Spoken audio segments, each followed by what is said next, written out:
भगवते वासुदेवाय नमः। लक्ष्मीच नमः पुण्य रमाय च नमोस्तुते। हे श्री विष्णू भगवान, तुम्हाला माझा नमस्कार। हे पुण्य स्वरूपी देवी लक्ष्मी, हे रमादेवी, तुम्हालाही माझा कोटी कोटी प्रणाम। अश्विन महिन्याच्या शुक्ल पक्षातील रमा एकादशी ही तिथी म्हणजे भगवान विष्णू आणि देवी लक्ष्मीचा अतिप्रिय दिवस। अश्विन महिन्याच्या शुक्ल पक्षातील रमा एकादशी ही एकादशी म्हणजे भगवान श्री हरी विष्णूंना सर्वात प्रिय दिवस। या दिवशी लक्ष्मी मातेची आराधना केल्याने घरातील दारिद्र्यता नष्ट होते आणि भगवान विष्णूच्या कृपेने सर्व संकट दूर होतात। या पवित्र दिवशी केलेले दान म्हणजे जणू स्वर्गाचे दरवाजे उघडणारी किल्लीच आहे। या दिवशी तुपाचे दान जीवनात तेज आणते, वस्त्रदान केल्याने दारिद्र्यता दूर होते, अन्नदान केल्याने पापाचे क्षालन होते आणि दीपदान केल्याने जीवनात सुख, समृद्धी आणि आरोग्याचा प्रकाश आणते। मंडळी, शास्त्र सांगते की रमा एकादशीचे व्रत 1000 अश्वमेध आणि 100 राजसूय यज्ञाचे तुल्य पुण्य देते। आजच्या या विशेष व्हिडिओमध्ये आपण जाणून घेणार आहोत 2025 सालची रमा एकादशीची तारीख आणि शुभ मुहूर्त, या दिवशी केलेली पूजा विधी आणि मंत्रोच्चार, दानाचे रहस्य आणि त्याचे पुण्यफल, आणि शेवटी ऐकूया एक अद्भुत पौराणिक कथा। म्हणूनच मित्रांनो, हा व्हिडिओ शेवटपर्यंत नक्की बघा, कारण आजचा हा व्हिडिओ तुमच्या जीवनात सुख, समृद्धी आणि वैभव प्रदान करून देणारा आहे। तर मित्रांनो, हा व्हिडिओ शेवटपर्यंत नक्की पहा। हा व्हिडिओ शेवटपर्यंत बघितल्याने तुमच्या जीवनात भक्तीचं नवं तेज आणणारा आहे। चला तर मग सुरू करूया रमा एकादशीचं महात्म्य आणि तिची दिव्य कथा। हिंदू धर्मात एकादशी हा अत्यंत महत्त्वाचा दिवस आहे, जो संपूर्णपणे या जगाचा पालन करता भगवान विष्णूंना समर्पित आहे। हा दिवस प्रत्येक महिन्यात 2दा साजरा केला जातो, कृष्ण पक्षात आणि शुक्ल पक्षात। या पक्षाच्या 11व्या दिवशी भक्तजन पूर्ण श्रद्धेने उपवास करतात, भगवान विष्णूची पूजा करतात आणि दीनदुःखी गरिबांना दान देतात। त्यामुळे साधकांना धन, वैभव आणि सुख समृद्धी प्राप्त होते। कार्तिक महिन्याच्या कृष्ण पक्षात येणाऱ्या एकादशीला रमा एकादशी म्हणतात। असे मानले जाते की या एकादशीचे व्रत केल्याने जीवनातील सर्व आर्थिक अडचणी दूर होतात आणि मोक्षाची प्राप्ती होते। रमा एकादशीला रंभा एकादशी असेही म्हणतात। तर आता जाणून घेऊया 2025 मधील रमा एकादशीची तारीख आणि शुभ मुहूर्त।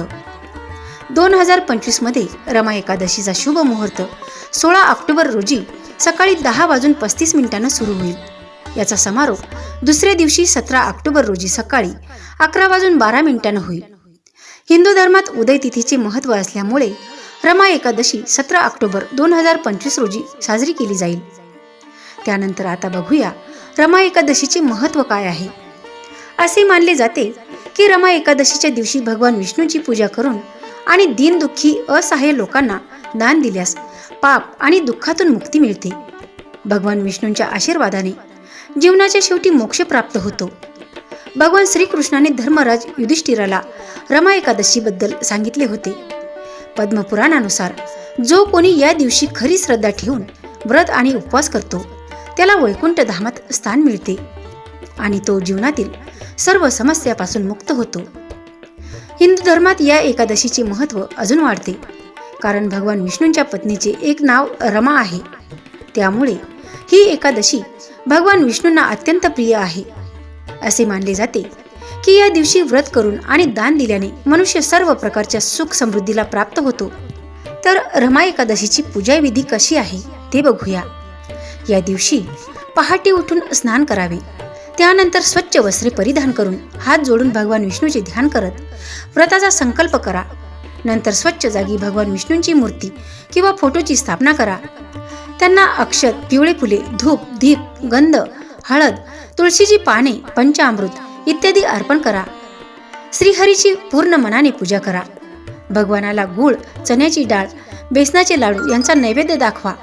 शेवटी आरती करा आणि भगवानाकडे सुखमय जीवनाची प्रार्थना करा। या दिवशी केलेल्या दानाचे महत्त्व। हिंदू धर्मात दान देणे अत्यंत पुण्यकारी मानले जाते। शास्त्रामध्ये म्हटले आहे की जेव्हा तुम्ही कोणत्याही गरजूला दान देता तेव्हा तुमच्यापूर्वी केलेले पाप दूर होतात।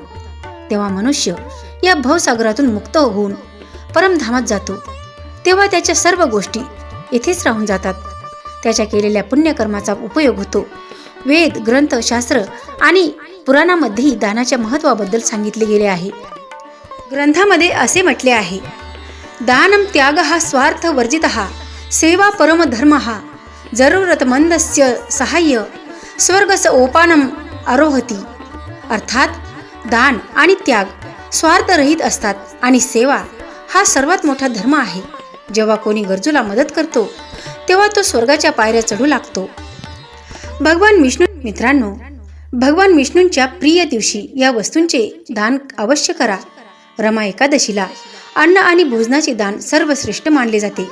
त्यामुळे या पुण्यकारी प्रसंगी दीन, हीन, निर्धन, दिव्यांग मुलांना भोजन दान करण्याच्या प्रकल्पात सहभागी होऊन पुण्याचे भागीदार व्हा.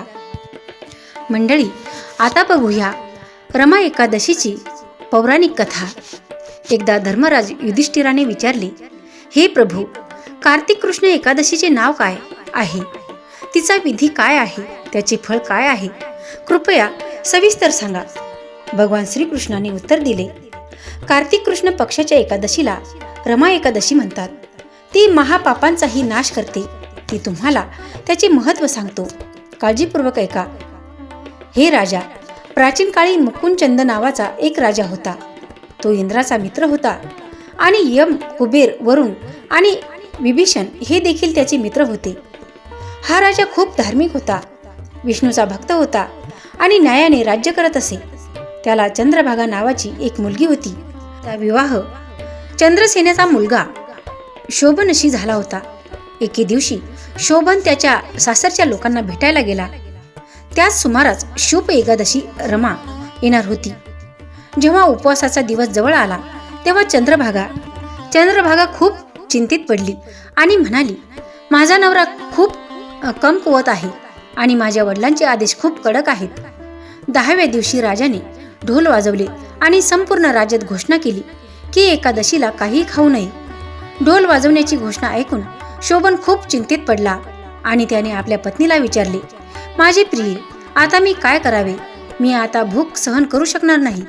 कृपया माझा जीव वाचवण्याचा मार्ग सांगा, नाहीतर मी नक्कीच मरेल. चंद्रभागा म्हणाली, महाराज, माझ्या वडिलांच्या कारकिर्दीत एकादशीला कोणी अन्न खात नाही.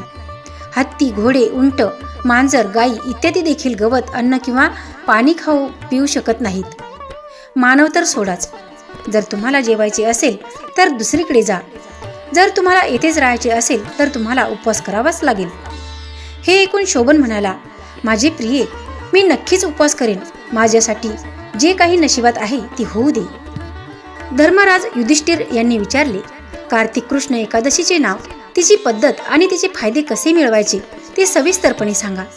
असे विचारले असताना भगवान श्रीकृष्ण म्हणाले, कार्तिक महिन्यातील कृष्ण पक्षातील एकादशीला रमा म्हणतात. ती मोठ्या पापांचा नाश करते. असा विचार करून शोभनने उपवास केला आणि त्याला भूक आणि तहान लागली. सूर्यास्त झाल्यावर रात्रीच्या जागरणाची वेळ आली, जी वैष्णवासाठी आनंदाची होती, परंतु शोभनसाठी ती अत्यंत वेदनादायक होती. सकाळपर्यंत शोभनचे निधन झाले. त्यानंतर राजाने सुगंधित लाकडाचा वापर करून त्याचे अंतिम संस्कार केले. तथापि चंद्रभागाने तिच्या वडिलांच्या आज्ञेचे पालन करून स्वतःचे दहन करण्याचे टाळले आणि शोभनच्या अंत्यसंस्कारानंतर ती तिच्या वडिलांच्या घरीच राहिली.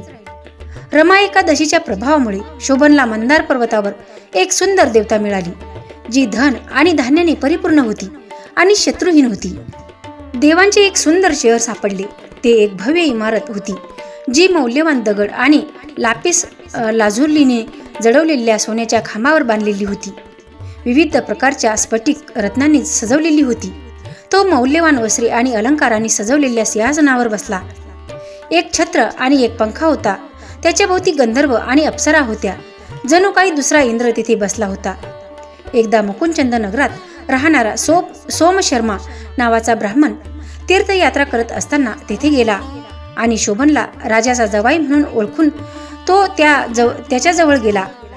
शोभननेही त्याला ओळखले. त्याच्या आसनावरून उठून त्याच्याकडे आला आणि त्याला नमस्कार करून त्याचे कल्याण विचारले. ब्राह्मण म्हणाला की राजा मुकुंदचंद आणि तुमची पत्नी ठीक आहेत. शहरातही सर्व काही ठीक आहे. पण हे राजा, आम्हाला आश्चर्य वाटते. कृपया आम्हाला तुमची कहाणी सांगा. तुम्हाला इतके सुंदर शहर कसे मिळाले, जे आम्ही यापूर्वी कधीही पाहिले किंवा ऐकले नाही. मग शोभन म्हणाला की कार्तिक कृष्ण पक्षाला रमा एकादशीचे व्रत केल्याने मला हे शहर मिळाले. ते घडले, पण ते अस्थिर आहे. ते स्थिर करण्याचा मार्ग शोधा. ब्राह्मण म्हणाला, हे राजा, ते स्थिर का नाही? ते कसे स्थिर करता येईल ते मला सांगा. मग मी ते निश्चितपणे करेन. हे खोटे मानू नका. शोभन म्हणाला, मी श्रद्धेशिवाय हे व्रत केले आहे, म्हणून सर्व काही अस्थिर आहे. जर तुम्ही ही संपूर्ण गोष्ट मुकुंदचंदाची मुलगी चंद्रभागा हिला सांगितली तर ते स्थिर होऊ शकते. हे ऐकून तो महान ब्राह्मण आपल्या शहरात परतला आणि चंद्रभागेला संपूर्ण कहाणी सांगितली. ब्राह्मणाचे बोलणे ऐकून चंद्रभागेने अतिशय आनंदाने ब्राह्मणाला विचारले, हे ब्राह्मण, तू या सर्व गोष्टी प्रत्यक्ष पाहिल्या आहेत का, की तू स्वप्नाबद्दल बोलत आहेस? ब्राह्मणाने उत्तर दिले, हे मुली, मी महावनमध्ये तुझ्या पतीला प्रत्यक्ष पाहिले आहे. मी त्याचे शहर देखील पाहिले आहे, देवांच्या शहरासारखे, जे कोणीही जिंकू शकत नाही. आणि असेही म्हटले की ते स्थिर नाही. आपण ते स्थिर करण्याचा मार्ग शोधला पाहिजे. चंद्रभागा म्हणाली, हे ब्राह्मण, कृपया मला तेथे घेऊन जा. मला माझ्या पतीला भेटण्याची तीव्र इच्छा आहे. मी माझ्या कमावलेल्या सद्गुणांनी ते शहर स्थिर करेन. असे काहीतरी करा जे आपल्याला एकत्र आणेल, कारण विभक्तांना एकत्र करणे हे एक महान पुण्य आहे. हे ऐकून सोम शर्मा चंद्रभागेला मंदराचल पर्वताजवळील ऋषी वामदेवाच्या आश्रमात घेऊन गेले. वामदेवांनी सर्व काही ऐकल्यानंतर वैदिक मंत्राच्या जपाने चंद्रभागेला अभिषेक केला.